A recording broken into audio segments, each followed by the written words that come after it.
যদি কাউকে পছন্দ করেও থাকে না দেখেই বা শুনে যে হ্যাঁ ওখানে একজন দিনদার মেয়ে ইত্যাদি, তাহলে পারিবারিকভাবে বিয়ের প্রস্তাব পাঠাবেন, নিজে পণ্ডিতি করতে যাবেন, পারিবারিকভাবে পাঠাবেন। যদি রাজি হয় আলহামদুলিল্লাহ, রাজি না হলে কি নিজে নিয়ে পালায় যাবেন? এই কাজ করতে যায় না। ইস্তেখারা করবেন। কি করবেন? ইস্তেখারা 2 রাকাত নফল নামাজ পড়ে আল্লাহর কাছে দোয়া করবেন। হিসনুল মুসলিম বইটা কিনবেন, ওখানে দেখবেন ইস্তেখারার দোয়া আছে। ইস্তেখারা মানে হচ্ছে আল্লাহর সাথে পরামর্শ করা।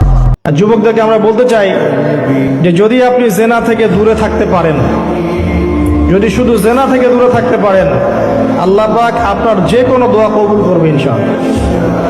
নিশ্চিত মৌতের হাত থেকে আল্লাহ আপনাকে বাঁচাতে পারেন যদি আপনি জেনা ছাড়তে পারেন।